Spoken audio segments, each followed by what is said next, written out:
Hi hello నమస్తే welcome to మా news. నేను ప్రణయ్. రైట్, ఈరోజు రిపోర్టర్స్ టైం రాష్ట్ర వ్యాప్తంగా ఉన్నటువంటి బర్నింగ్ ఇష్యూస్ తెలుసుకునే ప్రయత్నం చేద్దాం. సో వివిధ జిల్లాల నుంచి మా ప్రతినిధులందరూ కూడా సిద్ధంగా ఉన్నారు. ప్రస్తుతం మనం చూస్తే ఒక్కొక్క జిల్లాకి ఒక్కొక్క అంశం తెరపైకి వస్తున్న సిచ్యువేషన్స్ మరోవైపు కనబడుతున్నాయి. ఒకసారి మనం మెదక్ జిల్లాకి వెళ్తే మెదక్ జిల్లాలో ప్రస్తుతం మనం చూసుకుంటే కొండా సురేఖ పర్యటన ఇరు పార్టీలకు సంబంధించి అటు బీఆర్ఎస్ ఇటు కాంగ్రెస్ మధ్య వాగ్వాదం పెరిగింది. అక్కడ ప్రోటోకాల్కి సంబంధించినటువంటి సమస్య ఏర్పడంతో మంత్రి పర్యటన నేపథ్యంలో కొంత ఉద్రిక్తత వాతావరణం నెలకొన్న సిచ్యువేషన్స్ కనబడతా ఉన్నాయి. దీనికి సంబంధించిన కంప్లీట్ డీటెయిల్స్ అందించేందుకు మా ప్రతినిధి సునీల్ అందుబాటులో ఉన్నారు. సునీల్,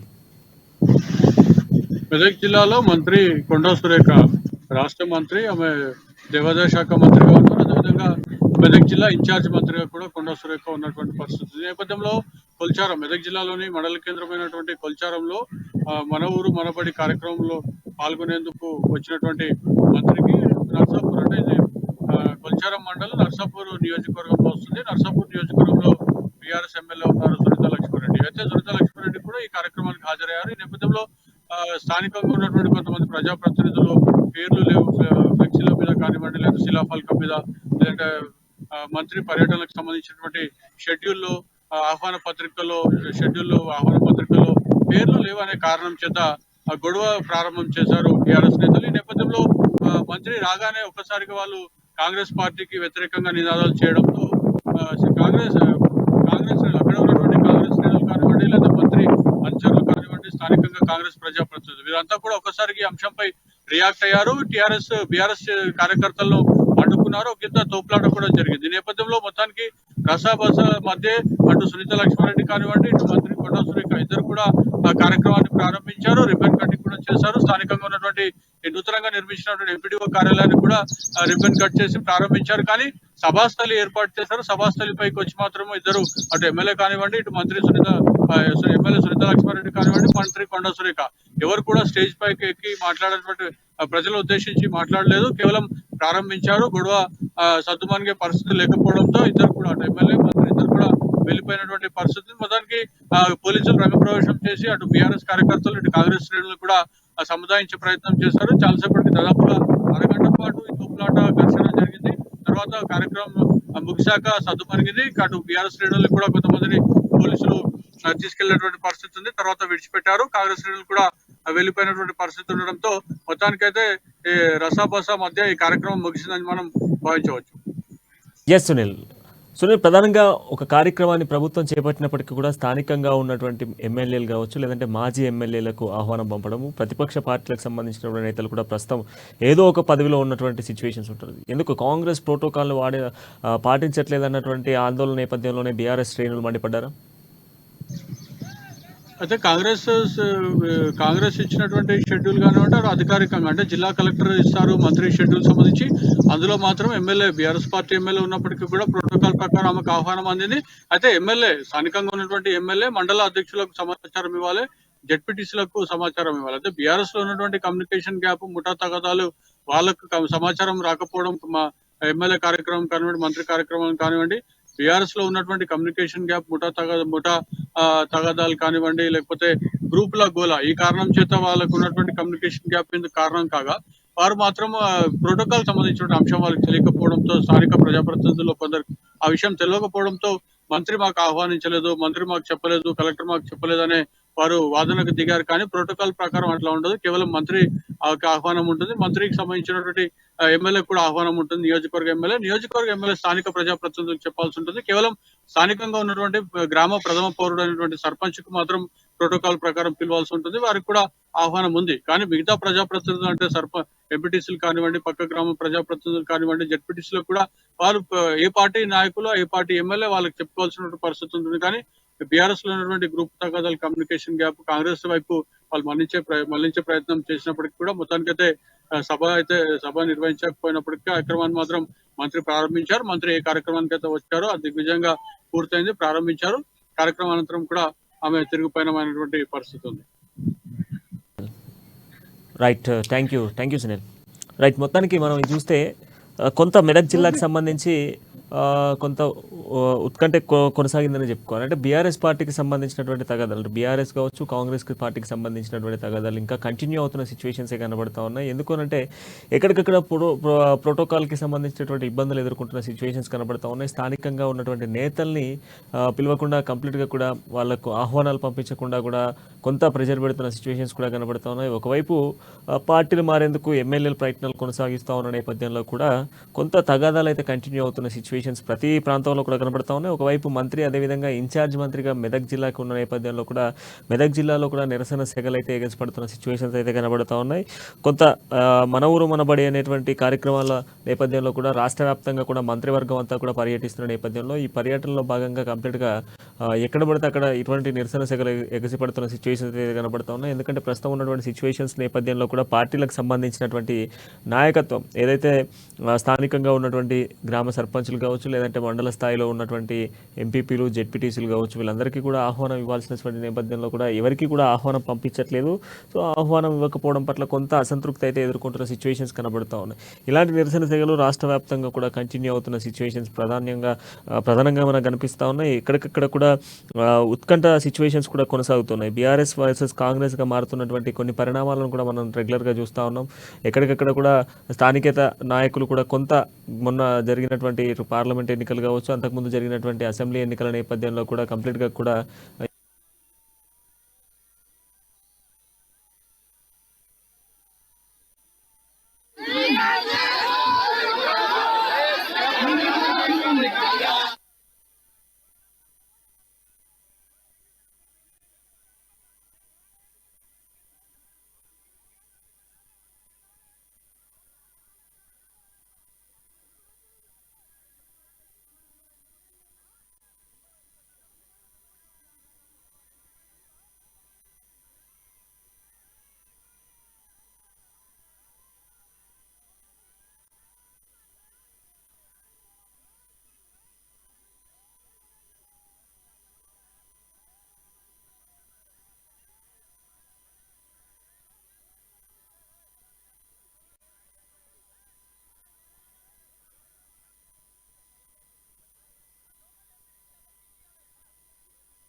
చేసినటువంటి మనకు దాదాపు గతంలో ఉన్నటువంటి ప్రభుత్వం బీఆర్ఎస్ ప్రభుత్వం చేసినటువంటి అప్పుల నేపథ్యంలో ఇప్పుడున్న రాష్ట్ర ప్రభుత్వం కూడా అప్పులు చేయాల్సిన సిచ్యువేషన్స్ ఏర్పడతా ఉన్నాయి. ఇప్పటికే పెద్ద ఎత్తున కూడా అప్పుల కుప్పగా మారుతున్నటువంటి పరిస్థితులను కూడా మనం చూస్తూ ఉన్నాం.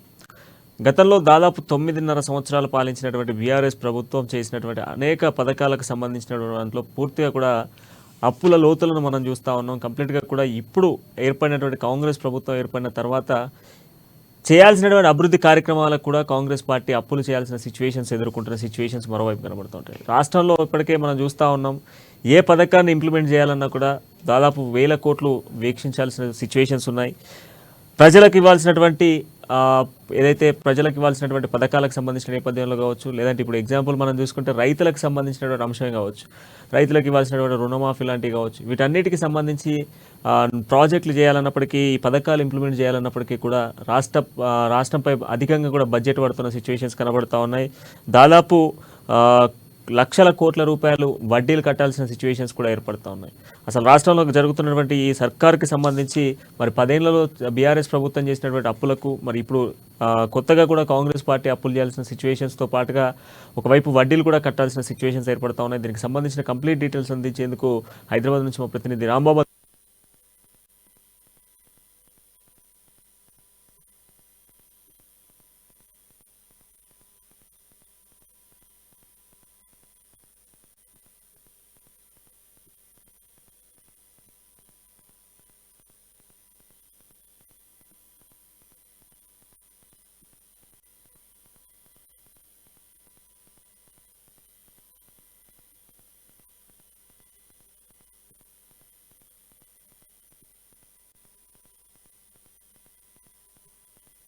మొత్తానికి బీఆర్ఎస్ పార్టీ చేసినటువంటి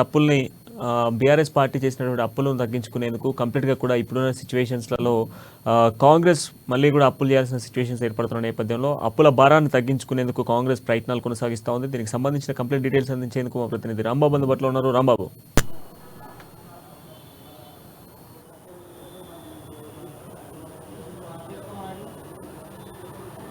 ప్రభుత్వం చేసిన అప్పుల్ని వీక్షించేందుకు కాంగ్రెస్ ప్రభుత్వం కసరత్తులు చేస్తూ ఉంది. ఈ నేపథ్యంలో మరి కాంగ్రెస్ పార్టీ అప్పులు తగ్గించేందుకు ఎటువంటి చర్యలు చేపట్టబోతా ఉంది? గతంలో బీఆర్ఎస్ పార్టీకి సంబంధించినటువంటి అప్పులు మనం అనేకం చూసాము. సో దాదాపు అప్పుడు ప్రభుత్వం చేసినటువంటి అప్పుల నేపథ్యంలో కూడా ఇప్పటికీ కొన్ని లక్షల రూపాయలు, దాదాపు 1000 కోట్ల రూపాయలు వడ్డీలు కట్టాల్సిన సిచ్యువేషన్స్ ఏర్పడతా ఉన్నాయి.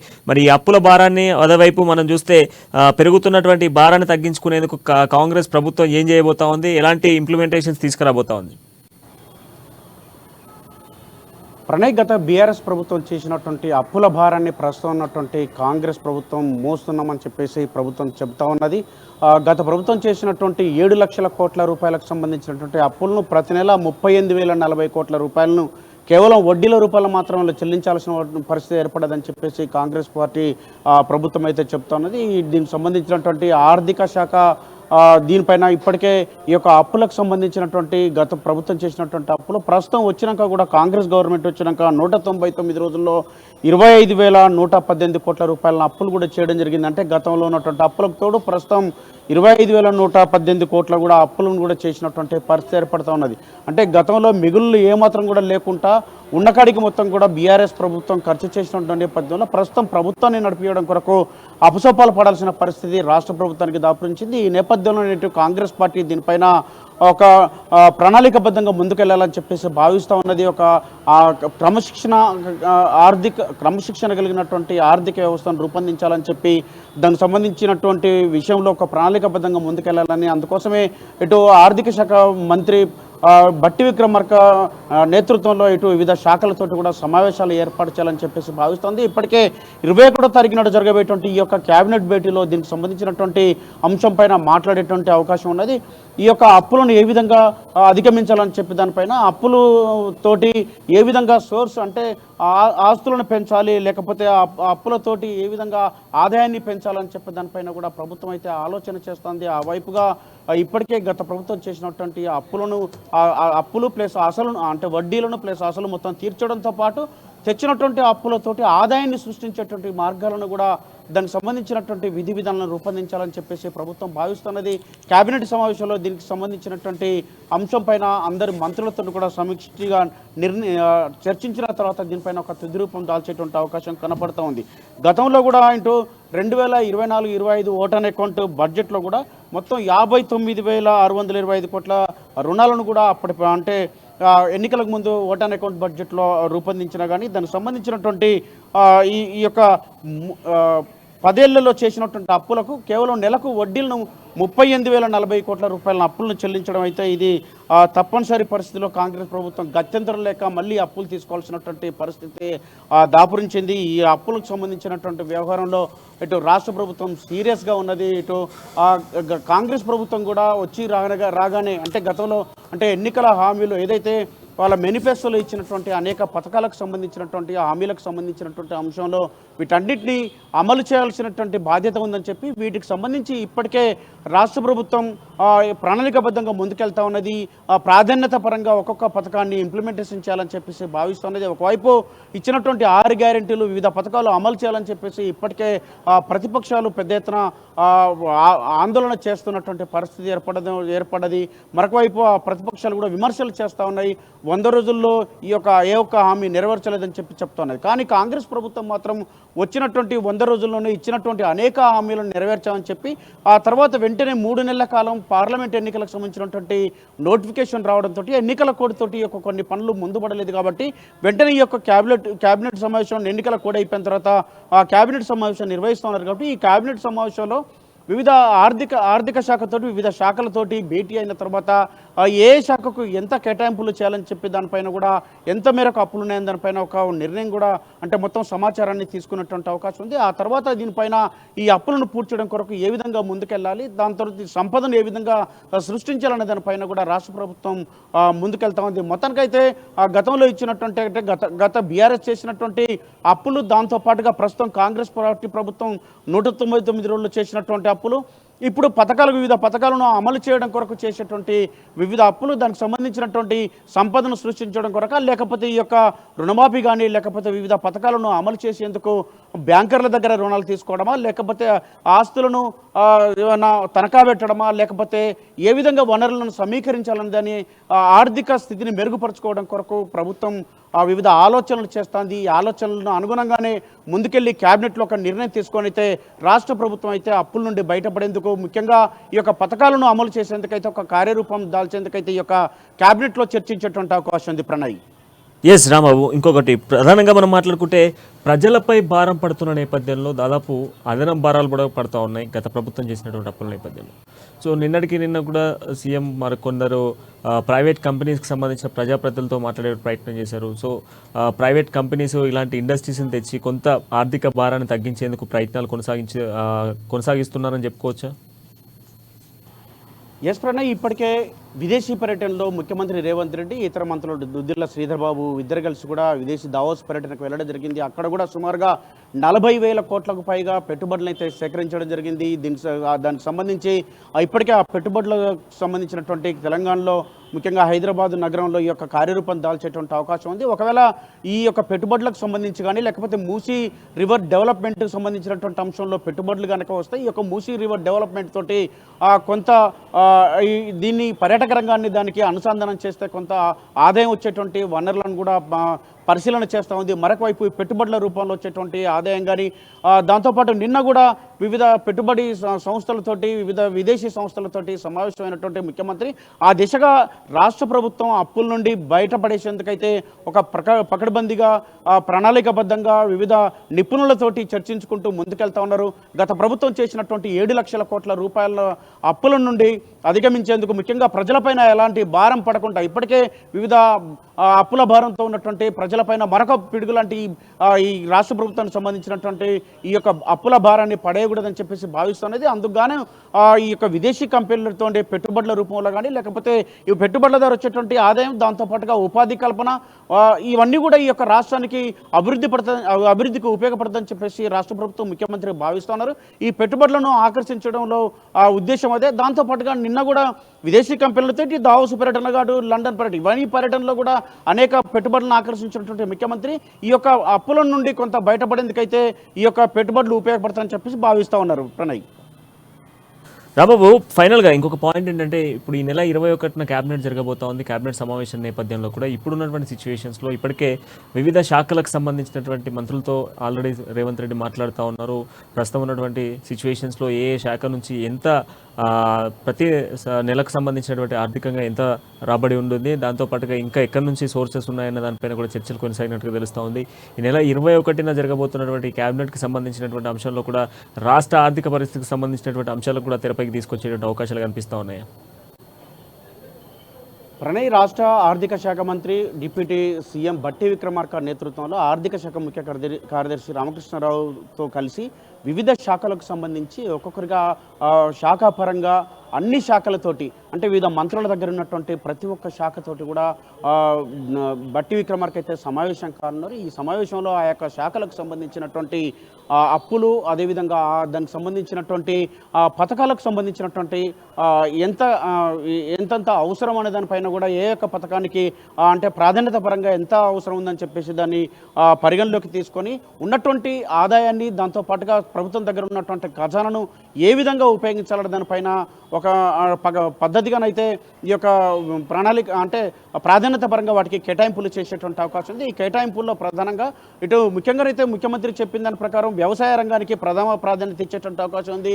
ఆ తర్వాత విద్యా రంగానికి, వైద్య రంగానికి అయితే ఈ యొక్క ప్రాధాన్యత ఎక్కువ ఇచ్చేటువంటి అవకాశం ఉంది. ఆ తర్వాత దీనికి సంబంధించి రైతుల రుణమాఫీకి సంబంధించినటువంటి అంశం ప్రధానంగా 30,000 కోట్ల రూపాయల రుణమాఫీకి సంబంధించినటువంటి 2 లక్షల రుణమాఫీ ఒకే దఫ ఈ రుణమాఫీ చేస్తామని చెప్పేసి ప్రభుత్వం చెబుతా ఉన్నది. కాబట్టి ముఖ్యమంత్రి కూడా అంటే జూలై 2వ వారం నుండి ఈ యొక్క రుణమాఫీకి సంబంధించినటువంటి ప్రక్రియ మొదలు పెడతామని చెప్తా ఉన్నారు.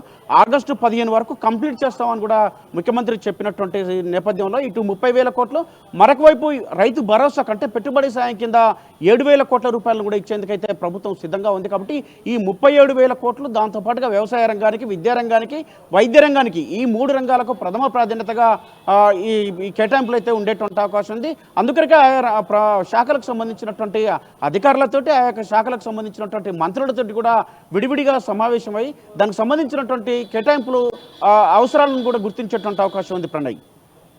ఎస్ రాంబాబు, అంటే ఇంకొక అంశం ఏంటంటే దాదాపు 38,800 దాదాపు 80 కోట్లు వడ్డీ ఇప్పటికే కట్టామంటూ కూడా కాంగ్రెస్ ప్రభుత్వం చెప్తా ఉంది.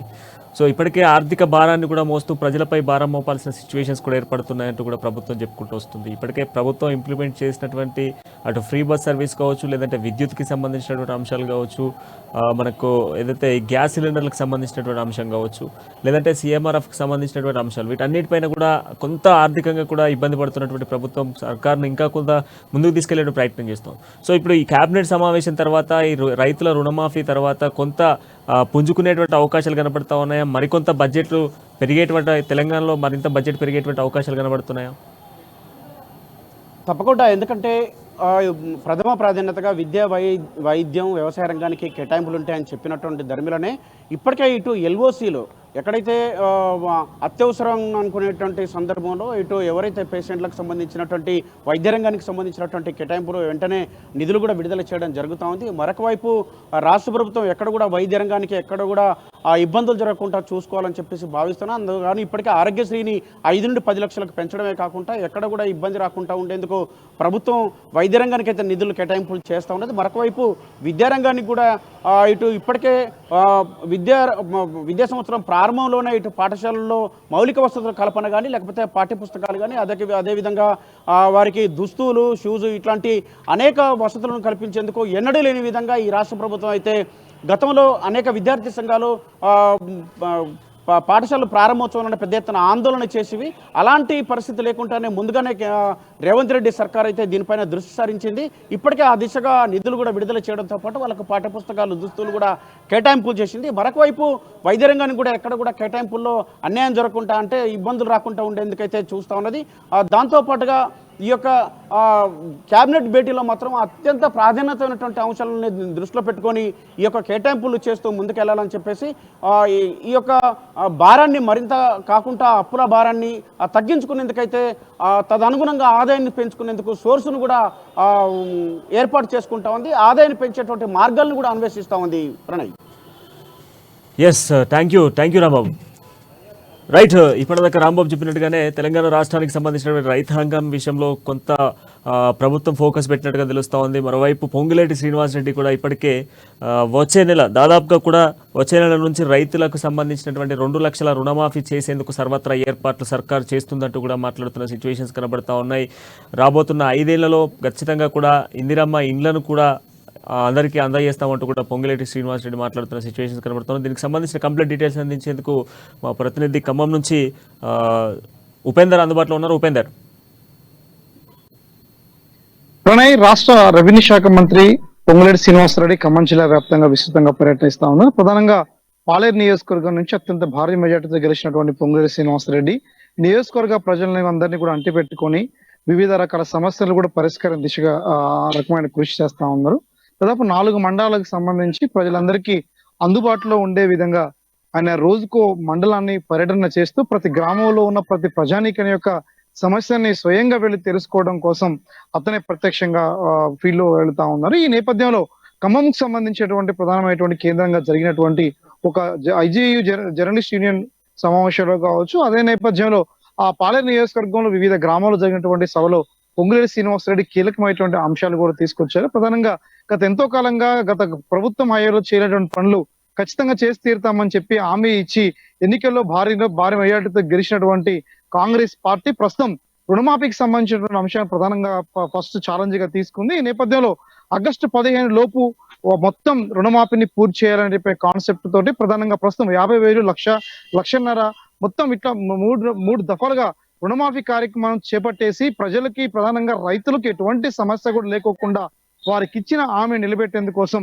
ఇప్పటికే రుణమాఫీ వచ్చే నెల నుంచి ప్రారంభిస్తామని చెప్పేసి అన్నది. దాదాపు ఆగస్టు 15 లోపు తెలంగాణ రాష్ట్రంలో రుణమాఫీతో అప్పులతో ఉన్నటువంటి రైతు ఎవరు లేకుండా ఉండే విధంగా కూడా చర్యలు చేపట్టింది. దాంతో పాటుగా రెవెన్యూ శాఖ మంత్రి కీలకమైనటువంటి అంశాలు అంటే ఏదైతే ఇందిరమ్మ అభయ హస్తం పేరుతోటి 6 గ్యారంటీలతోటి ఏదైతే హామీ ఇచ్చిందో హామీ ఇచ్చినటువంటి ప్రధానమైనటువంటి డిమాండ్స్ లో ఉన్నటువంటి మరో కీలకమైనటువంటి డిమాండ్ ఇందిరమ్మ ఇండ్లకు సంబంధించిన ప్రస్తావన తీసుకొచ్చారు. తెలంగాణ రాష్ట్రంలో అతి త్వరలో రాష్ట్ర వ్యాప్తంగా కూడా ఇండ్ల స్థలాలు ఇండ్లు పంపిణీ చేయనున్నట్లుగా కీలకమైనటువంటి అంశాలు తెలియజేస్తారు. సొంత ఇండ్లు ఉన్న వాళ్ళందరికీ కూడా ఇండ్లు కట్టి ఇస్తామని చెప్పినటువంటి ఏదైతే రాష్ట్ర ప్రభుత్వం ఇచ్చిన హామీ ఏదైతే ఉందో హామీని బేస్ చేసుకొని ప్రస్తుతం పాలేరు నియోజకవర్గంలో ప్రజలందరికీ కూడా 5 ఏళ్లలో చేయాల్సినటువంటి రుణమాఫీ ఏదైతే ఉందో కేవలం 3 సంవత్సరాల్లోనే 5 సంవత్సరాల్లో చేయాల్సినటువంటి ఇళ్ల నిర్మాణ కార్యక్రమం ఏదైతే ఉందో కేవలం 3 సంవత్సరాల్లోనే పూర్తి చేసి జిల్లా ప్రజలందరికీ కూడా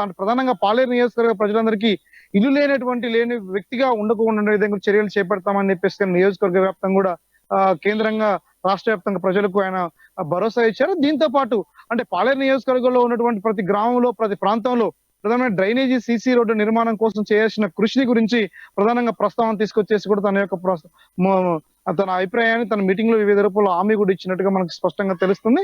ఇదే నేపథ్యంలో అంటే తెలంగాణ రాష్ట్రంలో ఉన్నటువంటి వర్కింగ్ జర్నలిస్టుల యొక్క సమస్యలు కూడా కొంత ఒక మీటింగ్ లో కీలకమైనటువంటి అంశాలు ఐజేయు మీటింగ్ లో తెలియజేశారు.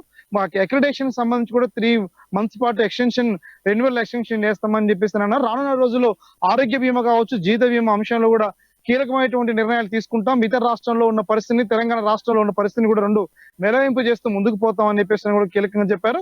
హైదరాబాద్ కేంద్రంలో ఉన్నటువంటి జర్నలిస్టులు అందరూ సమస్యలు పరిష్కరించి త్వరలో ఇళ్ల స్థలాలు పంపిణీ చేస్తామని చెప్పేసిన అంశాలు కూడా ప్రధానంగా రెవెన్యూ శాఖ మంత్రి తెలియజేస్తారు. ఖమ్మంకి సంబంధించినటువంటి సమస్యలు కూడా ప్రధానంగా ప్రస్తావన తీసుకొచ్చారు. ఖమ్మంలో ఉన్నటువంటి ఇళ్ల స్థల సమస్యలు కూడా త్వరలో పరిష్కారం చూపుతామని చెప్పినటువంటి అంశాలతో పాటు అటు ప్రజా సమస్యలు మరోవైపు జర్నలిస్ట్ సమస్యల్ని మేళవింపు చేసుకుంటూ కూడా పొంగులేటి శ్రీనివాసరెడ్డి తదైన శైలిలో ముద్ర వేసుకుంటూ ఖమ్మం జిల్లాలో ప్రధానంగా ప్రతి ఒక్క వ్యక్తుల్ని కార్యకర్తల్ని ప్రధాన నేతలను కలుస్తూ కూడా ముందుకు సాగుతా ఉన్నారు. దాంట్లో భాగంగా ఈ రోజు రాహుల్ గాంధీకి సంబంధించినటువంటి జన్మదిన వేడుకలు కూడా పాలేరు నియోజకవర్గం అంటే ఖమ్మం జిల్లా వ్యాప్తంగా జరిగాయి. అదే నేపథ్యంలో పాలేరు నియోజకవర్గంలో జరిగినటువంటి వేడుకల చోట్ల కేక్ కట్ చేసి జన్మదిన వేడుకలు నిర్వహించిన సందర్భాలు కనబడతా ఉన్నాయి. అంటే పొంగులేటి శ్రీనివాసరెడ్డి ఎలక్షన్స్ కంటే ముందు ఏదైతే ప్రజా సమస్యలు ప్రజలు ఇచ్చిన రుణాన్ని తీర్చుకుంటామని చెప్పినటువంటి హామీ ఏదైతే ఉందో హామీని బేస్ చేసుకుని కూడా నియోజకవర్గ వ్యాప్తంగా విస్తృత పర్యటన చేస్తూ ప్రజలందరికీ నాయకుడు అనేవాడు అందుబాటులో ఉండాలి, మంత్రి అయినా సరే తన స్థాయి ఎక్కడ ప్రారంభమైంది చూసి ఆ ప్రారంభమైనటువంటి స్థాయి నుంచి ప్రజా సమస్యలను క్షేత్రస్థాయిలో వెళ్లి పర్యటన చేయడానికి కూడా వాళ్ళు ప్రశంసలు ఇస్తా ఉన్నారు. ప్రణయ్, ఉపేందర్, రైట్. అంటే మనం ఇంకొక అంశాన్ని చూస్తే ప్రతి గ్రామంలో కూడా ఈ సీసీ రోడ్లకు సంబంధించిన సమస్య కావచ్చు, లేదంటే డ్రైనేజ్కి సంబంధించిన సమస్యలు గణనీయంగా కనిపిస్తూ ఉన్నాయి. సో దీనిపై ఖచ్చితంగా మంత్రి ఫోకస్ పెట్టానంటూ కూడా ఆయన హామీ ఇచ్చిన నేపథ్యంలో ఈ మొదటి సంవత్సరంలోనే పూర్తి చేస్తాను అంటూ కూడా మాట ఇవ్వడం జరిగింది. ఖచ్చితంగా కూడా నెరవేరేటువంటి దిశగా కనిపిస్తూ ఉన్నాయా? ఎస్ ప్రణయ్, ప్రస్తుతం తెలంగాణ రాష్ట్రంలో లోటు బడ్జెట్ లోటు తెలంగాణ రాష్ట్రాన్ని ఎలాగైనా సరే రెవెన్యూ పెంచి నియోజకవర్గాల వారీగా ప్రజలు ఎదుర్కొంటున్న సమస్యలను కూడా పరిష్కారం చూపాలని చెప్పేసి ప్రధానంగా కాంగ్రెస్ ప్రభుత్వం యోచిస్తాము. దాంట్లో భాగంగానే ఖమ్మంకి సంబంధించి తెలంగాణ రాష్ట్రం అసెంబ్లీ మొత్తానికి ఆకర్షించే విధంగా ఖమ్మం నుంచి ఒక్కరిని కూడా బీఆర్ఎస్ ఎమ్మెల్యేలను ఒక్కరు కూడా అసెంబ్లీ గేట్ తాకనివ్వని చెప్పినటువంటి శపథం ఏదైతే ఉందో పొంగులేటి శ్రీనివాసరెడ్డి జిల్లా ప్రజల్ని కూడా కాంగ్రెస్ ని బలాన్ని పెంచే విధంగా అలా కేసీఆర్ ఓడించే విధంగా ప్రధానంగా ఖమ్మం జిల్లా నుంచి కేసీఆర్ ఒక రాజకీయ ఓటమిని ప్రధానంగా ఛాలెంజ్ గా తీసుకున్న నేపథ్యంలో ప్రస్తుతం ముగ్గురు, ఒక డిప్యూటీ సీఎం బట్టి విక్రమార్క, మరోవైపున వ్యవసాయ శాఖ మంత్రి తుమ్మల నాగేశ్వరరావు, వీళ్ళందరూ ఖమ్మం జిల్లాలో వీళ్ళు ముగ్గురు కూడా ప్రస్తుతం ఆ నియోజకవర్గాల వారీగా పర్యటిస్తున్నప్పటికీ పొంగులేటి శ్రీనివాసరెడ్డికి సంబంధించి ఏదైతే భరోసాతోటి మొదట అధికార పక్షాన్ని కూడా విభేదించి తెలంగాణ రాష్ట్రంలో కేసీఆర్ ఓటమి కీలకమైనటువంటి వ్యక్తిగా తయారయ్యాడో అతను ఏదైతే రాష్ట్ర ప్రజలకి ప్రధానంగా ఖమ్మం జిల్లా ప్రజలకు ఇచ్చిన హామీ అయితే ఉందో మొత్తం ప్రతి గ్రామంలో డ్రైనేజ్ సమస్య, ప్రధానంగా ఇళ్ల సమస్య, రేషన్ కార్డుల సమస్య, ఇవన్నీ కూడా ప్రధానంగా సమస్యలు గుర్తించాడు. ఎన్ని సమస్యల పరిష్కారం దిశగా తన యొక్క ప్రస్థానం కొనసాగిస్తానని చెప్పిన హామీ ప్రకారం ప్రస్తుతం జిల్లాలో ఉన్నటువంటి డ్రైనేజ్ సమస్యని, మరోవైపున వర్షాకాలం కూడా రాబోతున్న తరుణంలో డ్రైనేజ్ సమస్య ఎటువంటి ఇబ్బందులు రాకోకుండా విధంగా కూడా సైడ్ కాలువలు, డ్రైనేజీలు, ఇతర అన్ని రకాల ఏర్పాట్లు కూడా చేసే విధంగా చర్యలు చేపట్టాలని చెప్పేసి కూడా జిల్లాలో ఉన్న అధికార యంత్రాంగాన్ని కూడా ఇప్పటికే పూర్తి స్థాయిలో డైరెక్షన్ ఇచ్చి ఆ రకమైన కృషి చేస్తా ఉన్నారు. ఏదేమైనా సరే బడ్జెట్ కొంత కేటాయింపుల్లో భాగంగా ఇప్పటికే ఈ నెల 21వ తారీఖున కేబినెట్ సమావేశం జరుగుతున్నటువంటి నేపథ్యంలో తెలంగాణ రాష్ట్రంలో ఉన్నటువంటి మంత్రులందరూ కూడా ప్రధానంగా కీలకంగా వివిధ వర్షాకాల సమావేశాలు, వర్షాకాలానికి సంబంధించినటువంటి వచ్చే ఎదురయ్యే సమస్యలు ఎట్లా ఎదుర్కోవాలని చెప్పేసి పక్క ప్రణాళికతో కూడా ఆ రకంగా కృషి చేసేందుకోసం కూడా ప్రయత్నం జరుగుతా ఉంది. దాంట్లో భాగంగానే శ్రీనివాసరెడ్డి ప్రస్తుతం పాలన నియోజకవర్గంలో పర్యటిస్తా ఉన్నారు. ఇక్కడ నుంచి కూడా రాష్ట్రంలో ఉన్న ప్రజలు ఎదుర్కొంటున్న సమస్యలను కూడా ప్రస్తుతం ఆయన పరిశీలన చేసి కూడా ఆ రకంగా పరిష్కారం దిశకు ఏ రకమైనటువంటి అవకాశాలు ఉన్నాయని కూడా ప్రధానంగా ఆయన పరిశీలనలో ఉన్నట్టుగా మనం స్పష్టంగా తెలుస్తా ఉంది. Pranay, right. Thank you Upender. Right, మొత్తానికి ఒకవైపు రాష్ట్ర ప్రభుత్వం గ్రామాలు, అటు నియోజకవర్గాలు, ఇటు మంత్రివర్గం కావచ్చు, వీళ్ళంతా కూడా డెవలప్మెంట్ పై ఫోకస్ చేస్తూ ఉంటే, మరోవైపు మనం చూస్తే మావోయిస్టులంతా కూడా పోలీసులపై ఫోకస్ చేస్తూ ఉన్నారు. వరంగల్ జిల్లాలో మనం చూసుకుంటే మావోయిస్టుల కలకలం రేపుతా ఉంది. మళ్ళీ కూడా ప్రెషర్ కుక్కర్ బాంబులు పేలుతూ ఉన్నాయి. ప్రెషర్ బాంబులు పేలడంతో మహిళలకు తీవ్ర గాయాలయ్యాయి. కంప్లీట్గా పోలీసులే టార్గెట్గా మావోయిస్టులు తిరుగుతూ ఉన్నారు. ఈ నేపథ్యంలో ప్రెషర్ బాంబులు పేలుతూ మహిళలకు తీవ్ర గాయాలవుతూ స్థానికంగా ఉన్నటువంటి ప్రజలు ప్రాణాలు కోల్పోతున్న సిచ్యువేషన్స్ కూడా కనబడుతూ ఉన్నాయి. దీనికి సంబంధించిన కంప్లీట్ డీటెయిల్స్ అందించేందుకు మా ప్రతినిధి వరంగల్ నుంచి స్వామి అందుబాటులో ఉన్నారు. స్వామి, రైట్ ప్రణయ్, ఇప్పటికీ ఉమ్మడి వరంగల్ జిల్లా వ్యాప్తంగా కూడా ఏజెన్సీని ఆంతుకుని ఉన్న ములుగు జిల్లాలోని కూడా మావోయిస్టులు అయితే పోలీసులను టార్గెట్ చేసి ఒక ప్రెషర్ కుక్కర్ బాంబులను అయితే అమర్చారని చెప్పుకోవచ్చు. ప్రస్తుతానికైతే ములుగు వాజేడు వెంకటాపురం అడవుల్లో కూడా దట్టమైన అడవుల్లో ఇప్పటికీ పోలీసులను టార్గెట్ చేస్తూ కూడా ప్రెషర్ కుక్కర్ బాంబులను అయితే అమర్చిన నేపథ్యం అయితే ఏజెన్సీలో నెలకొందని చెప్పుకోవచ్చు. ఎందుకంటే ఆ మావోయిస్టులు ఏర్వేతగా లక్ష్యంగా కూడా ఆ ప్రభుత్వాలు అయితే చేస్తున్న నేపథ్యంలో ఇప్పటికీ కూంబింగ్లు అయితే గత 2 నెలల నుంచి ఇప్పటి వరకు కూడా విపరీతంగా కూడా ఆ మావోయిస్టులను ఏర్వేత లక్ష్యంగా కూడా ఇప్పటికీ మావోయిస్టులకు పోలీసులకు వారు జరుగుతున్న నేపథ్యంలో కూడా ప్రెషర్ కుక్కర్ బాంబులు అయితే ఆ అడవి అంతరించిన నేపథ్యంలో, అంటే ఎండాకాల సమీపంలో కూడా కొంతమంది ఆ ఆకుల పేరుతో కావచ్చు, లేదా కట్టెల పేరుతో కావచ్చు, వ్యవసాయ కూలీలు అయితే అడవికి వెళ్ళిన నేపథ్యంలో కూడా అక్కడ బాంబులు, ఆ ప్రెషర్ కుక్కర్ బాంబులతో రావడంతో కూడా అక్కడ అంటే ప్రెషర్ కుక్కర్ బాంబులు అయితే అమర్చిన నేపథ్యంలో కూడా అక్కడికి అడవికి అయితే వెళ్ళిన నేపథ్యంలో ఆ ప్రెషర్ కుక్కర్ బాంబులు పెళ్లి ఆ వాజేడ్ వెంకటాపురం సంబంధించిన ఒక వ్యవసాయ కూలి అయితే ఇల్లందులో ఏసై అయితే గత నెల రోజుల్లో కూడా మరణించడం జరిగింది. అదే విధంగా కూడా నిన్న కాక మొన్న కూడా ఒక మహిళ కూడా అంటే ఆ ప్రెషర్ కుక్కర్ బాంబు అంటే ఆ మావోయిస్టులు అయితే ఎవరైతే అమర్చారో ఆ బాంబు అయితే పేలి మాత్రము ఒక మహిళకు తీవ్రమైన గాయాల పాలైన నేపథ్యం అయితే నెలకొందని చెప్పుకోవచ్చు. అదే విధంగా మావోయిస్టులు అయితే ఏజెన్సీ ప్రాంతంలో ఎవరైతే మావోయిస్టులను ఏరువేతకైతే పోలీసులు అయితే కూంబింగ్ చేపడుతున్న నేపథ్యంలో కూడా మావోయిస్టులను మావోయిస్టులు అంటే లక్ష్యంగా పెట్టుకున్న పోలీసులను టార్గెట్ చేస్తూ ఇప్పటికీ ఆ అడవంతా జల్లెడబడుతున్న నేపథ్యంలో కూడా ఎక్కడ చూసినా ఎత్తు కొండల్లో కూడా ఆ వాగు వంకల్లో కూడా కొద్ది బాంబులు అయితే అమర్చిన నేపథ్యం అయితే ఆ మావోయిస్టు చేస్తున్న పరిస్థితి అయితే ఉంది. ఇప్పటికీ ప్రస్తుతానికి అయితే అంబుజిమాల్లో కూడా ఎన్కౌంటర్ లో కూడా ఒక 8 మంది మావోయిస్టులు అయితే నెలకొరిగిన నేపథ్యం అయితే ఉందని చెప్పుకోవచ్చు. ప్రస్తుతానికి ప్రస్తుతం పోలీసులతో మావోయిస్టులు అయితే వారు కొనసాగుతున్న నేపథ్యం అయితే ఉందని చెప్పుకోవచ్చు. ఈ నేపథ్యంలో కూడా ఆ వ్యవసాయ కూలీలు అయితే అంటే తునికాకు నేపథ్యంలో కావచ్చు, లేకపోతే వంట చెరుకు నేపథ్యంలో కావచ్చు, అంటే అడవికి వెళ్ళిన నేపథ్యంలో కూడా కొంతమందికి గాయాలనే నేపథ్యం అయితే ఉంది. కొంతమంది మావోయిస్టులు అమర్చిన ప్రెషర్ కుక్కర్ బాంబులతో ద్వారా కూడా కూలీలకు అయితే తీవ్ర గాయాల నేపథ్యం అయితే ములుగు వెంకటాపురం వాజేడ్ వెంకటాపురం అడవుల్లో కూడా నెలకొందని చెప్పుకోవచ్చు ప్రణయ్. ఏ స్వామి, గతంలో మావోయిస్టులు అంటేనే ప్రజల కోసం, పేద బడుగు బలహీన వర్గాల కోసం పోరాడేటువంటి సిద్ధాంతాలతో ఉన్నటువంటి మావోయిస్టులంతా కూడా ఇప్పుడు వాళ్ళు పెడుతున్నటువంటి అంటే పోలీసుల టార్గెటెడ్గా అడవిల్ని బేస్ చేసుకొని పెడుతున్నటువంటి ఇలాంటి బాంబుల వల్ల చాలా వరకు గతంలో కూడా ప్రమాదాలు జరిగాయి. సో అయినప్పటికీ కూడా మావోయిస్టుల ఫోకస్ అంతా పోలీసులపై చేస్తే అక్కడ గిరిజన ప్రజలు కూడా ఇబ్బంది పడుతూ ఉన్నారు. స్థానికంగా ప్రజలు ఏమంటా ఉన్నారు? రైట్ ప్రణయ్, ఇప్పుడు మావోయిస్టులు అయితే పోలీసులను టార్గెట్ చేసిన ఈ సంఘటన అయితే ఏవైతే ఉందో అవి ఆదివాసులను కుదిపేస్తుందని చెప్పుకోవచ్చు. ఎందుకంటే ఆదివాసులు అభయం శుభం తెలియని ఆదివాసి గుడారాలు అయితే ఇప్పటికీ పోలీసుల బూట్ల చప్పులతోని అట్టడుగుతున్న నేపథ్యం అయితే నెలకొందని చెప్పుకోవచ్చు. ఇటు మావోయిస్టులు కావచ్చు, ఇటు పోలీసులు కావచ్చు, వీరి మధ్యన కూడా ఆదివాసులు అయితే అంతరించబోతున్న నేపథ్యం అయితే కనబడుతుంది. కొన్ని కూంబింగ్ పేరుతో కూడా మావోయిస్టులకు సహకరిస్తున్న నేపథ్యంలో మావోయిస్టులు సానుభూతి పరంగా ఉంటున్న నేపథ్యంలో అని చెప్పి కూడా కొంతమంది ఆదివాసీ ప్రజలైతే నెలకొరిగిన నేపథ్యం అయితే ఉంది. ఇప్పటికీ గత బడుగు బలహీన వర్గాల కోసము, పేద ప్రజల కోసము, పేద ప్రజల అభ్యున్నత కోసం అయితే గత మావోయిజం అయితే మొత్తానికైతే ఉద్యమం రాగుతున్న నేపథ్యంలో కూడా ఇప్పుడు గతంలో కంటే ఇప్పుడు మావోయిజం అయితే కావచ్చు, కమ్యూనిజం కావచ్చు, మొత్తం అట్టడుగుతున్న నేపథ్యం అయితే ఉందని అనుకోవచ్చు. ఎందుకంటే గతంలో కంటే ఈసారి అంటే ఇప్పుడు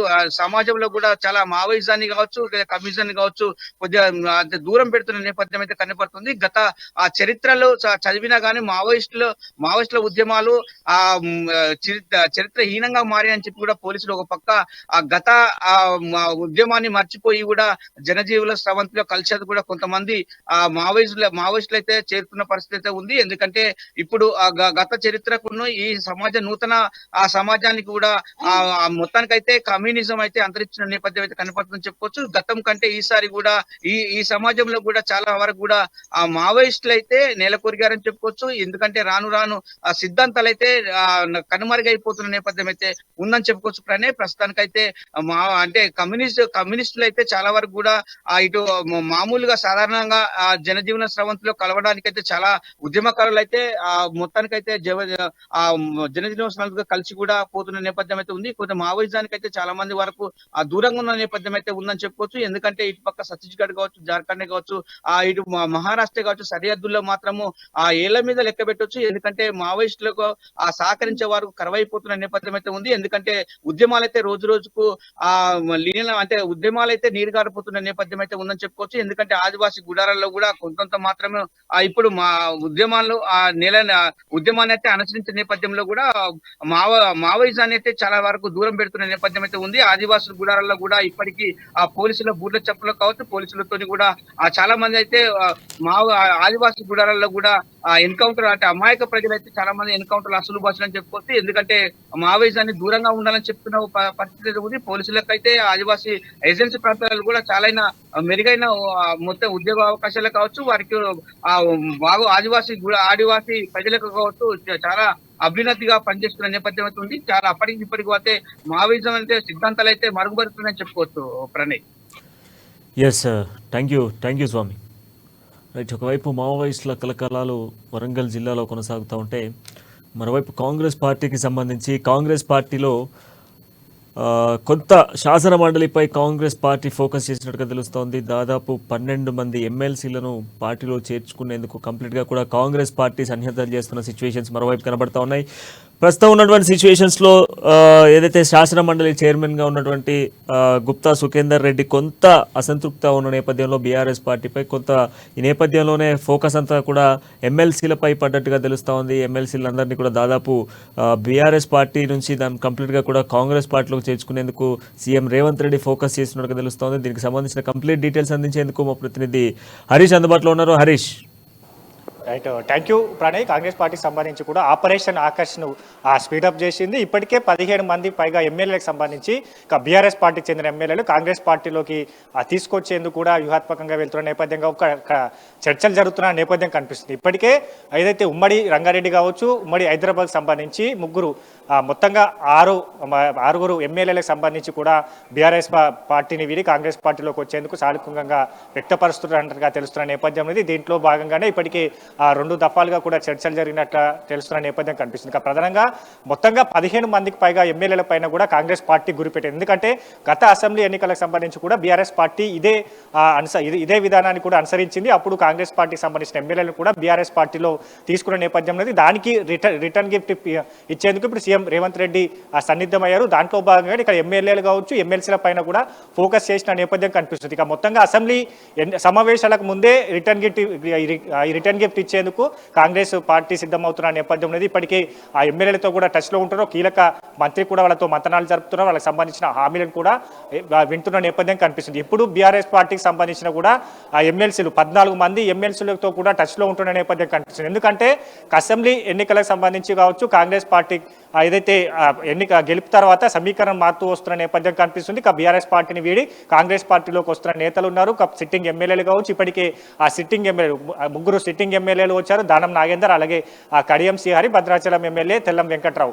3 బీఆర్ఎస్ పార్టీకి సంబంధించిన సిట్టింగ్ ఎమ్మెల్యేలు వచ్చిన నేపథ్యం ఉన్నది. ఇప్పుడు ఎమ్మెల్సీ పైన కూడా ప్రధానంగా గురిపెట్టిన నేపథ్యం కనిపిస్తుంది. ఎందుకంటే మండలి చైర్మన్ గా ఉన్న గుత్తా సుఖేందర్ రెడ్డికి సంబంధించి కూడా ఆయన తనయుడు గుత్తా అమిత్ రెడ్డి కాంగ్రెస్ పార్టీలో చేరడం జరిగింది. ఆయన అంటే అసెంబ్లీ ఎన్నికల నుంచి కూడా కాంగ్రెస్ పార్టీకి సానుకూలంగా వస్తున్న నేపథ్యం కావచ్చు, కాంగ్రెస్ పార్టీలో చేరుతాడు అన్నట్టు కూడా వార్తలు వచ్చిన నేపథ్యం కనిపించింది. కాబట్టి ఏదైతే కాంగ్రెస్ పార్టీ అధికారంలోకి వచ్చిన తర్వాత కూడా ఇప్పుడు అమిత్ రెడ్డి ఆయన కాంగ్రెస్ పార్టీలో చేరారు. ఇప్పుడు గుత్తా సుఖేందర్ రెడ్డికి సంబంధించి కూడా కాంగ్రెస్ పార్టీకి అనుకూలంగా ఉన్నట్టుగా కూడా బీఆర్ఎస్ నేతలు అక్కడ వాళ్ళు అనుమానిస్తున్న పరిస్థితులు ఏర్పడిన నేపథ్యంలో ఏదైతే శాసన మండలి చైర్మన్ కొనసాగుతున్న గుత్తా సుఖేందర్ రెడ్డికి సంబంధించి అవిశ్వాస తీర్మానాన్ని పెట్టేందుకు కూడా సిద్ధమవుతున్నట్టుగా తెలుస్తుంది. దాన్ని తిప్పికొట్టేందుకు కాంగ్రెస్ పార్టీ మరొక వ్యూహాన్ని తెర మీదకి తీసుకొచ్చిన నేపథ్యం. ఎందుకంటే 29 మంది ఎమ్మెల్సీలు బీఆర్ఎస్ పార్టీకి సంబంధించి కూడా శాసన మండలిలో ఎమ్మెల్సీలుగా ఉన్నారు. ఇప్పుడు అసెంబ్లీ సమావేశాల్లో కాంగ్రెస్ పార్టీ కావచ్చు, కాంగ్రెస్ ప్రభుత్వం కీలకమైన బిల్లులు ప్రవేశపెట్టే నేపథ్యం కనిపిస్తుంది. కాబట్టి ఈ బిల్లులు అసెంబ్లీ సంబంధించి కూడా శాసనసభలో ఆ బిల్లులు ఆమోదం పొందిన తర్వాత శాసన మండలికి వెళ్తాయి. కాబట్టి మండలిలో కూడా ఆమోదం కూడా తెలిపాలి. కాబట్టి ఇప్పుడు మెజార్టీగా బీఆర్ఎస్ ఎమ్మెల్సీలకు సంబంధించి కూడా శాసన మండలిలో ఉన్నారు. ఇప్పుడు అవిశ్వాస తీర్మానం కావచ్చు, ఆ బిల్లులన్నిటికీ కూడా పాస్ కావాలంటే మెజార్టీ ఎమ్మెల్సీలు కావాలి. కాబట్టి ఇప్పుడు వాటిపైన కూడా కాంగ్రెస్ పార్టీ ఫోకస్ చేసింది. సీఎం రేవంత్ రెడ్డి కూడా ఫోకస్ చేసిన నేపథ్యం ఉన్నది. 14 మంది ఎమ్మెల్సీలకు సంబంధించి వాళ్ళను కాంగ్రెస్ పార్టీలో చేర్చుకునేందుకు ఒక వ్యూహాన్ని రచిస్తున్నారు. ఎందుకంటే ఇప్పటికే కాంగ్రెస్ పార్టీకి సంబంధించి 4 ఎమ్మెల్సీలు కాంగ్రెస్ పార్టీకి కలిగి ఉన్నారు. 14 మందికి 18 మంది మొత్తంగా ఎమ్మెల్సీలు ఉంటారు. మరోవైపు సిపిఎం లెఫ్ట్ పార్టీలకు సంబంధించి కూడా కాంగ్రెస్ పార్టీకి మద్దతు ఇస్తున్నాయి. కాబట్టి మరోవైపు ఎంఐఎం సంబంధించి కూడా అసెంబ్లీ ఎన్నికల తర్వాత ఎంఐఎం కూడా సానుకూలంగా కాంగ్రెస్ పార్టీకి స్పందిస్తున్న నేపథ్యం కనిపిస్తుంది. సీఎం రేవంత్ రెడ్డితో కూడా ఏదైతే ఎంఐఎం అధినేత అసదుద్దీన్ ఓవైసీ కూడా మాట్లాడిన నేపథ్యం కనిపించింది. కాబట్టి వాళ్ళు కూడా ఎమ్మెల్సీలో మెజార్టీగా కాంగ్రెస్ పార్టీకి సంబంధించి కూడా బిల్లులకు సంబంధించి కూడా మద్దతు ఇచ్చే అవకాశం ఉన్నది. ఇప్పుడు ఈ 14 మంది ఎమ్మెల్సీల పైన కూడా టార్గెట్ గా వెళ్తున్న నేపథ్యం ఉంది. వాళ్ళతో కూడా కీలక మంత్రి మాట్లాడుతున్నట్టుగా తెలుస్తుంది.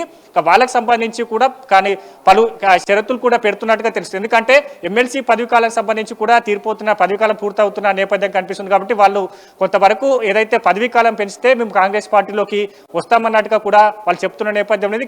వీటన్నిటినీ హామీలను కాంగ్రెస్ పార్టీ కావచ్చు, కాంగ్రెస్ పార్టీ ముఖ్య నేతలు వీళ్ళంతా ఈ హామీలన్నింటినీ కూడా ఓకే అంటే మాత్రం 14 మంది ఎమ్మెల్సీలకు సంబంధించి కూడా కాంగ్రెస్ పార్టీలోకి వచ్చే అవకాశం కనిపిస్తుంది. ఎందుకంటే ఇప్పటికే ఆపరేషన్ ఆకర్ష్ పేరుతో కూడా కాంగ్రెస్ పార్టీ పెద్ద ఎత్తున హైదరాబాద్ పైన ఫోకస్ చేసిన నేపథ్యం అనేది ఇక హైదరాబాద్ వచ్చే స్థానిక ఆ సంస్థల ఎన్నికలు కాబట్టి ఇప్పుడు ఆ స్థానిక సంస్థల్లో ఇప్పుడు గతంలో బీఆర్ఎస్ పార్టీ ప్రభావం చూపింది. ఇక్కడ ఇప్పుడు అదైతే బీఆర్ఎస్ పార్టీకి సంబంధించి కూడా మొన్న లోక్సభ ఎన్నికల్లో 0 సీట్స్ వచ్చాయి కాబట్టి దాన్నే కూడా ఇప్పుడు స్థానిక సంస్థల్లో కూడా ఒక సీటు కూడా రాకుండా చేయాలని కూడా కాంగ్రెస్ పార్టీ ఏదైతే వ్యూహాత్మకంగా వెళ్తున్న నేపథ్యంలో ఇప్పుడు ఎమ్మెల్సీలు కావచ్చు హైదరాబాద్కి సంబంధించి కూడా ఇప్పటికే చేరికల పర్వం జరిగిపోయింది. దాంట్లో ఇప్పుడు కొనసాగుతున్న మేయర్, గతంలో పనిచేసిన మేయర్లు కావచ్చు, కౌన్సిలర్లు, కార్పొరేటర్లంతా కూడా కాంగ్రెస్ పార్టీలోకి చేరిపోయిన నేపథ్యం. ఇప్పుడు ప్రధానంగా ఎమ్మెల్సీలను తీసుకుంటే క్లీన్ స్వీప్ చేయవచ్చు. ప్రభుత్వం సంబంధించి కూడా ఏ బిల్లు పెట్టినా కూడా శాసన మండలిలో కూడా పాస్ అయ్యే విధంగా కూడా ఇప్పుడు వ్యూహాత్మకంగా వెళ్తుంది. దానికి అసెంబ్లీ సమావేశాలను టార్గెట్ గా పెట్టుకున్నారు.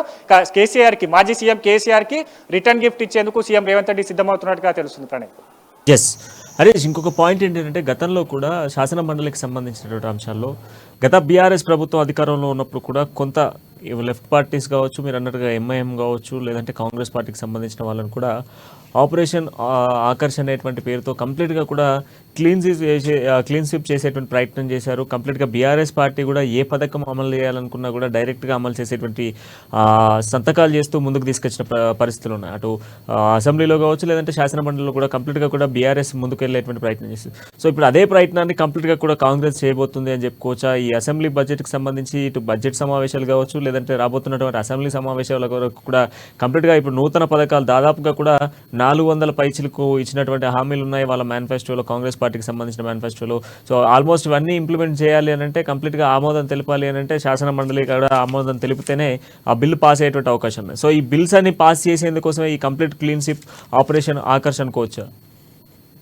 ఖచ్చితంగా, ఎందుకంటే గత బీఆర్ఎస్ పాలనలో కూడా ఇదే విధానాన్ని అనుసరించారు. బీఆర్ఎస్ పార్టీకి సంబంధించి అధికారంలోకి వచ్చిన తర్వాత కాంగ్రెస్ పార్టీకి చెందిన 11-12 మంది ఎమ్మెల్యేలను కూడా బీఆర్ఎస్ పార్టీలో చేర్చుకున్న నేపథ్యం అనేది, శాసన మండలిలో ఎమ్మెల్సీలను కూడా చేర్చుకున్న నేపథ్యం అనేది. వాళ్ళకి సంబంధించి కూడా అప్పుడు ఆ బిల్లులకు సంబంధించి కూడా ఏ ఆటంకం లేకుండా బిల్లును ఆమోదపడే వేళ కూడా అప్పుడు బీఆర్ఎస్ ఇదే విధానాన్ని అనుసరించింది కాబట్టి ఇప్పుడు దానికి రిటర్న్ గిఫ్ట్ ఇచ్చేందుకు కూడా కాంగ్రెస్ ప్రభుత్వం కావచ్చు, కాంగ్రెస్ పార్టీ సిద్ధమవుతున్న నేపథ్యం. ఎందుకంటే ఇప్పటికే కాంగ్రెస్ పార్టీ ఇచ్చిన 6 గ్యారంటీలో ఇప్పటికే కొన్ని గ్యారంటీలు ఇంప్లిమెంటేషన్ చేసిన నేపథ్యం కావచ్చు. మరికొన్నిటిని కూడా 100 రోజుల్లో పూర్తి చేస్తామని చెప్పినా ఇక్కడ 3 నెలల కాలంలో కూడా ఎన్నికల కోడ్ ఉంది. ఎన్నికల కోడ్ ముగిసిన తర్వాత కూడా ఖచ్చితంగా చేపడతామన్నట్టుగా చెప్తున్న నేపథ్యం. ఇప్పటికే రాష్ట్రాన్ని అప్పుల కుప్పగా మార్చారు, అప్పుల ఊబిలోకి నెట్టారు. వీటన్నిటిని కూడా అప్పులు చెల్లిస్తూ వస్తున్నాం. ఇప్పుడు ఏదైతే సంపదను సృష్టిస్తాం, ప్రజలకు పంచుతామని కూడా కాంగ్రెస్ పార్టీ నినాదంతో వెళ్తున్న నేపథ్యం కాబట్టి ఇప్పుడు దానికి సంబంధించిన శాఖలపైన కావచ్చు, ఇప్పటికే ఆ విద్యుత్ శాఖ పైన కావచ్చు, ఇక్కడ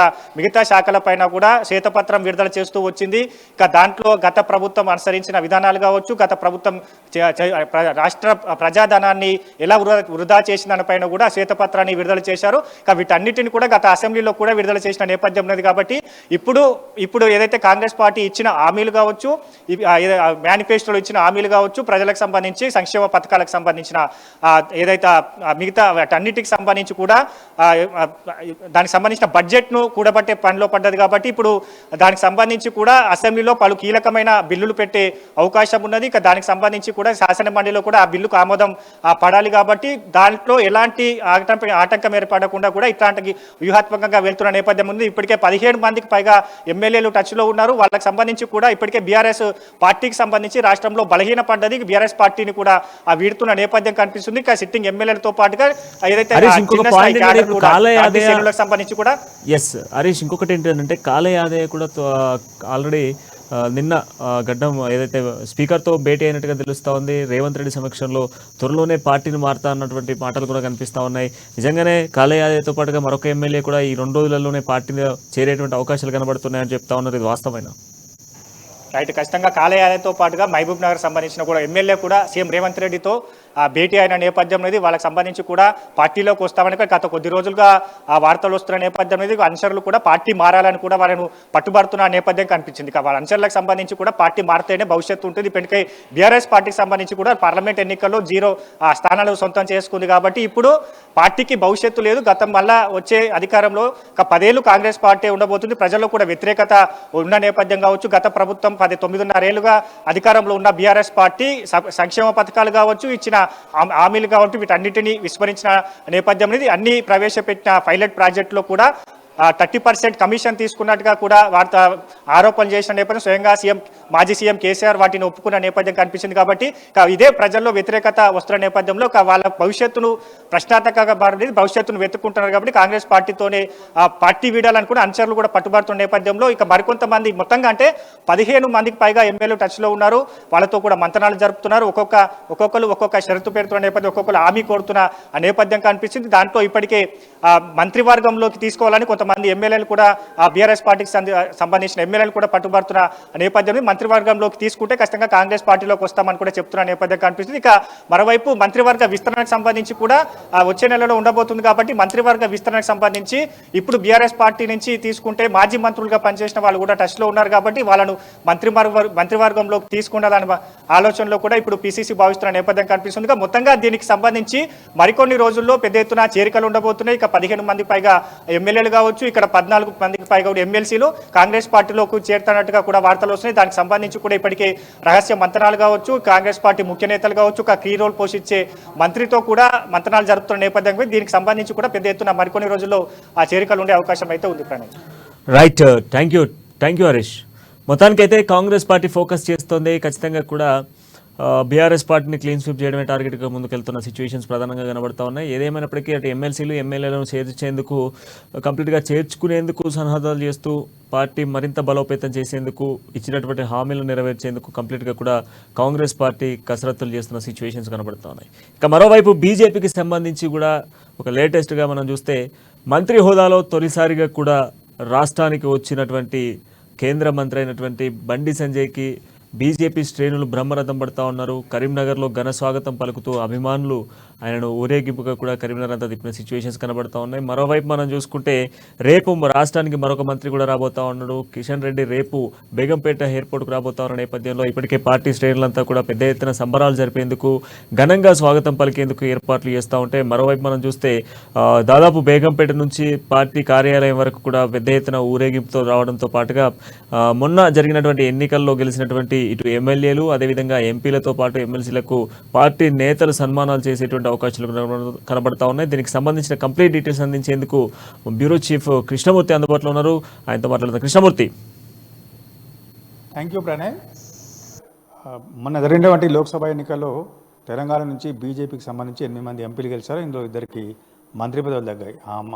కొత్తగా మంత్రులుగా ప్రమాణ స్వీకారం చేసినట్టు కిషన్ రెడ్డి, బండి సంజయ్కి రేపు రాష్ట్ర పార్టీ కార్యాలయం వద్ద ఘనంగా సన్మానం చేయాలని చెప్పేసి పార్టీ నిర్ణయించింది. ఇప్పటికే బండి సంజయ్ తెలంగాణకు వచ్చారు. ఈరోజు ఉదయం నేరుగా బేగంపేట ఎయిర్పోర్ట్లో దిగినటువంటి బండి సంజయ్ షామీర్పేట నుంచి భారీ ఊరేగింపుతో కరీంనగర్ చేరారు. కరీంనగర్లో ఆయనకు గ్రాండ్ వెల్కమ్ ఇప్పటికీ ఇంకా కార్యక్రమాలు ఉదయం నుంచి సాయంత్రం వరకు ఇంకా జరుగుతూ ఉన్నాయి.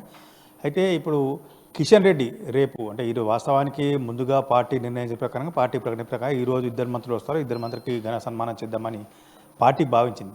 కానీ ఢిల్లీలో మంత్రివర్గ సమావేశం, కేంద్ర మంత్రివర్గ సమావేశం కిషన్ రెడ్డి రాలేకపోయిన నేపథ్యంలో బండి సంజయ్ ఒకరు వచ్చారు.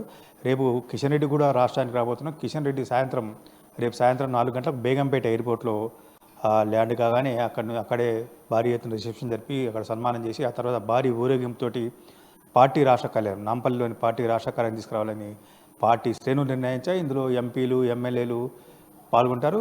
కిషన్ రెడ్డితో పాటు తోడుగా బండి సంజయ్ కూడా బేగంపేట ఎయిర్పోర్ట్ నుంచి ఆ ఊరేగింపులో పాల్గొంటారు. ఇద్దరిని బేగంపేట ఎయిర్పోర్ట్ నుంచి నాంపల్లిలోని పార్టీ కార్యాలయం తీసుకొస్తారు. అక్కడ వేదిక ద్వారా మొన్న గెలిచినటువంటి 8 మంది ఎంపీలు, అంతకుముందు జరిగినటువంటి శాసనసభకు జరిగినటువంటి ఎన్నికల్లో గెలిచిన 8 మంది ఎమ్మెల్యేలు, వీళ్ళతో పాటు ఇప్పటికే మండలికి ప్రాతినిధ్యం వహిస్తున్నటువంటి ఎమ్మెల్సీ ఏవిఎస్ రెడ్డి, తర్వాత రాజ్యసభ సభ్యులుగా ఇప్పటికీ వ్యవహరిస్తున్నటువంటి పార్టీ సీనియర్ నేత డాక్టర్ కె లక్ష్మణ్, అంటే మొత్తంగా 8 మంది ఎంపీలు, 8 మంది ఎమ్మెల్యేలు, ఒక ఎమ్మెల్సీ, ఒక రాజ్యసభ, మొత్తం కలిసి 18 మందిని రేపు ఘనంగా సన్మానించాలని చెప్పేసి నిర్ణయించారు. ఈ సన్మాన కార్యక్రమానికి సంబంధించినటువంటి పార్టీ రాష్ట్ర కార్యాలయం ఏర్పాటు చేస్తూ ఉన్నారు. పార్టీ రాష్ట్ర కార్యాలయం వద్ద ఉన్నటువంటి ప్రధాన రహదారిలో భారీ వేదికను ఏర్పాటు చేసి అక్కడ ఈ కార్యక్రమాన్ని నిర్వహించాలని చెప్పి రాష్ట్ర వ్యాప్తంగా ఉన్నటువంటి శ్రేణులకు కూడా ఇందుకు సంబంధించినటువంటి సమాచారాన్ని అందజేసినటువంటి పార్టీ రాష్ట్ర శాఖ కార్యకర్తలు ఎవరైనా సరే, అభిమానులు ఎవరైనా సరే ఈ సన్మాన కార్యక్రమాన్ని రావచ్చని చెప్పారు. భారీ ఏర్పాట్ల విషయంలో కూడా గ్రేటర్ హైదరాబాద్తో పాటు శివారు జిల్లాలో ఉన్నటువంటి, అంటే ఇటు మెదక్ కానీ, ఇటు నల్గొండ కానీ, అటువైపు మహబూబ్ నగర్ ఇట్లా అంటే శివారు జిల్లాల్లో ఉన్నటువంటి కార్యకర్తలు కూడా భారీ ఎత్తున తరలివచ్చేందుకు సన్నద్ధమవుతున్న నేపథ్యంలో రాష్ట్ర పార్టీ కార్యక్రమాలు ఏర్పాటు చేస్తున్నాం. మొత్తంగా చూస్తూ ఉంటే పార్టీ అసెంబ్లీ ఎన్నికల కంటే పార్లమెంటు ఎన్నికల్లో కొంత ప్రభావం చూపింది. అసెంబ్లీ ఎన్నికల్లో ఏదైతే ఓటింగ్ పర్సెంటేజ్ సాధించారో దాన్ని డబల్ చేసుకున్నటువంటి బీజేపీ ఇదే ఉత్సాహాన్ని రాబోయే లోకల్ బాడీ ఎన్నికల్లో కానీ లేకపోతే 2028 2028 జరిగేటువంటి అసెంబ్లీ ఎన్నికల వరకు కూడా ఇదే టెంపోను కొనసాగించిన నిర్ణయించిన నేపథ్యంలో పార్టీ శ్రేణుల్లో ఎక్కడా ఎలాంటి నిరుత్సాహం ఉండకుండా చూడాలన్న ఉద్దేశంతో ఉన్నటువంటి జాతీయ నాయకత్వం ఎప్పటికప్పటికీ రాష్ట్ర పార్టీకి వ్యూహాలను సిద్ధం చేస్తూ సన్నద్ధం చేస్తూ ఉన్నది. ఈరోజు అంటే ఈ కిషన్ రెడ్డి ఏర్పాట్లకు సంబంధించినటువంటి అంటే కిషన్ రెడ్డి బేగంపేటకు ఎయిర్పోర్ట్ రావడం అక్కడ సంబంధించినటువంటి కొద్దిసేపటి క్రితం బీజేపీ రాష్ట్ర నాయకులు అంటే రాష్ట్ర ఉపాధ్యక్షులు ప్రకాష్ రెడ్డి నేతృత్వంలో చాలామంది నేతలు బేగంపేట ఎయిర్పోర్ట్కి వెళ్ళారు. బేగంపేట ఎయిర్పోర్ట్లో ఉన్నటువంటి ఏర్పాట్లను కానీ అక్కడ సన్మాన వేదిక సన్నాహక సమావేశాలకు సంబంధించినటువంటి మొత్తం అంశాలను అంటే ఎక్కడి నుంచి ఎక్కడి వరకు కిషన్ రెడ్డిని తీసుకురావాలి, ఎక్కడ సన్మానం చేయాలి అనే ఉద్దేశం అనే మొత్తం వివరాలన్నింటిని కూడా తెలియజేసేందుకు అక్కడ ఏర్పాటు చేస్తున్న భారీ ఎత్తున అంటే బేగంపేట ఎయిర్పోర్ట్ నుంచి తీసుకురావాలంటే కొంత ట్రాఫిక్ కూడా ఇబ్బంది కలుగుతుంది. అయితే ఈ 4 గంటల ప్రాంతంలో ఉంటే నగరంలో కొంత ఈవినింగ్ టైంలో కొంత ట్రాఫిక్ రద్దీ ఎక్కువ ఉంటుంది, బేగంపేట ఏరియాలో కొంచెం రద్దీ ఎక్కువ ఉంటుంది. కాబట్టి వీలైనంత మట్టుకు ట్రాఫిక్ ఎలాంటి ఆటంకాలు లేకుండా ఊరేగింపును సాఫీగా తీసుకెళ్ళి వీలైనంత మట్టుకు బైకుల ద్వారా తీసుకెళ్తే కొంత తొందరగా ర్యాలీ పూర్తవుతుంది పాదయాత్రగా కాకుండా అని చెప్పేసి పార్టీ నేతలు భావిస్తూ ఉన్నారు. ఇందుకు సంబంధించి ఎక్కడి వారు అక్కడ ఉండి స్వాగత వేదిక ద్వారా ఈ మంత్రులకు బండి సంజయ్ కానీ కిషన్ రెడ్డి కానీ ఇద్దరికీ స్వాగతం పలకాలని చెప్పేసి పార్టీ నాయకులు భావిస్తున్నారు. మొత్తంగా చూస్తుంటే ఇప్పటికే బీజేపీ రాష్ట్ర కార్యాలయ పరిసర ప్రాంతాలన్నీ కూడా కాషాయమయంగా మారాయి. హోర్డింగ్స్ స్వాగత వేదికలు వీటికి సంబంధించినటువంటి ఏర్పాటు చేశారు. అదేవిధంగా పార్టీ అంటే నాంపల్లిలోని పార్టీ కార్యాలయం బేగంపేట వరకు మొత్తాన్ని కాషాయమయం చేయాలనే ఉద్దేశంతో ఉన్నటువంటి పార్టీ పతాకాలతో అలంకరించిన కార్యక్రమాలను పార్టీ శ్రేణులు ముమ్మరం చేశాయి. అంటే మొన్నటి వరకు కేంద్ర ప్రభుత్వంలో బీజేపీ తరఫున కేవలం ఒకే ఒక్క మంత్రులుగా ఈసారి 2 మంత్రులు వచ్చారు. ఇది కూడా కొంత పార్టీ శ్రేణులకు ఉత్సాహం కలిగిస్తూ ఉన్నది. రాబోయే కాలంలో మరిన్ని మంత్రులు తగ్గించుకుంటాం, అధికారం మేమే చేపడతాం అన్న ఉద్దేశంతో ఉన్నటువంటి పార్టీ రాష్ట్ర నాయకులు దీనికి సంబంధించిన ఏర్పాట్లను పూర్తి చేసే కార్యక్రమాన్ని ముమ్మరం చేశారు. Pranay yes right, thank you Krishnamurthy. మొత్తానికి బీజేపీకి కొత్త ఉత్సాహం అయితే రాబోతా ఉంది. ఎందుకంటే ప్రస్తుతం ఉన్నటువంటి సిచ్యువేషన్స్లో 2 కేంద్ర మంత్రి పదవులు రాష్ట్రానికి వచ్చిన నేపథ్యంలో పార్టీ శ్రేణులకంతా కూడా కొత్త ఉత్సాహాన్ని అందించబోతా ఉన్నారు. రేపు దాదాపు 18 మంది గెలిచినటువంటి అభ్యర్థులకు సంబంధించి ఎంపీ కావచ్చు, లేదంటే ఎమ్మెల్యేలు కావచ్చు, అదేవిధంగా రాజ్యసభ ఎమ్మెల్సీలకు సంబంధించినటువంటి వ్యక్తులందరికీ కూడా రేపు ఘనంగా నాంపల్లి బీజేపీ పార్టీ కార్యాలయంలో సన్మానించబోతున్నారు. మొత్తానికి ఇది ఈరోజు రిపోర్టర్స్ టైం. మరో రిపోర్టర్స్ టైంతో మళ్ళీ కలుద్దామంటే చూస్తూ ఉన్నాం. మా న్యూస్ జనం కోసం నిజం కోసం.